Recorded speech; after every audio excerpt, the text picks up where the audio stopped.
Merry Christmas, Paul and everyone. I'm going to be reading a passage out of Paul's latest book, Two More Stories. So here I go.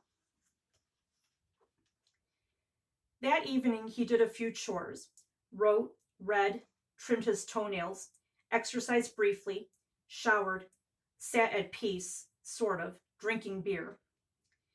The phone rang once, but he let it go to the message machine. He heard no noise next door. He flipped on the TV, saw local and then national news. Carter's attempt to retrieve the Iran hostages had failed. A surprise raid, but it was called off due to helicopter malfunction. What, our military stymied by that? And then an accident there in the desert rendezvous.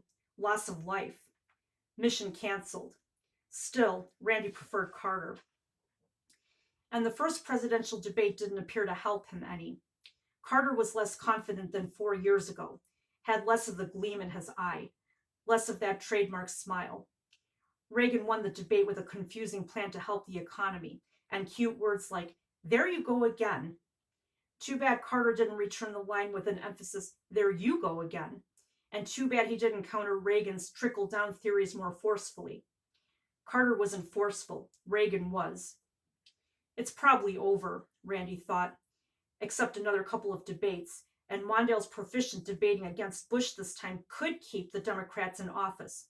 But that crazy Ted Kennedy had undermined the base, had turned people against Carter, had refused to campaign for Carter once Kennedy lost in the primaries. Would Brother Jack approve of that? No way, Randy concluded. The days wore on, and the hostages remained in Iran. And while the beach was still as beautiful as ever, Randy's spirit was weakening. By the last days prior to the election, hope of keeping Reagan down looked dim. And as it turned out, Randy voted for Carter and Mondale, but it was a waste. Well, not a complete waste, because LA County leaned against Reagan, even though the state didn't.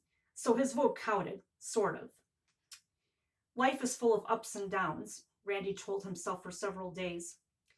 In fact, he used that phrase in his nearly completed book, changing it slightly to "Life is rife with ups and downs." The tide was turning, not only at the beach, but all over the world. What could Carter do in his last days in office? Not much. The Warhawks would be in office soon. January loomed on the horizon. Would America survive? All right, so that was the passage that I just read out of Two More Stories.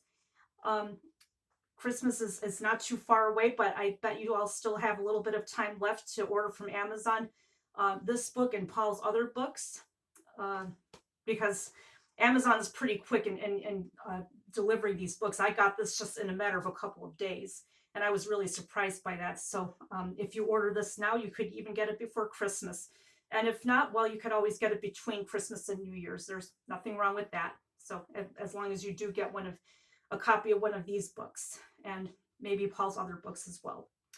And while you're at it, you could also purchase one of these t-shirts. I just got this one, and I also got a pink colored one of these Miller Racing Team t-shirts. This one is denim, and I don't know if I mentioned the other one is pink.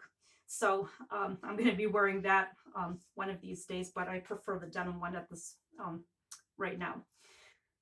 So anyway, hope you all have a wonderful Christmas, a happy New Year, and take care, everyone.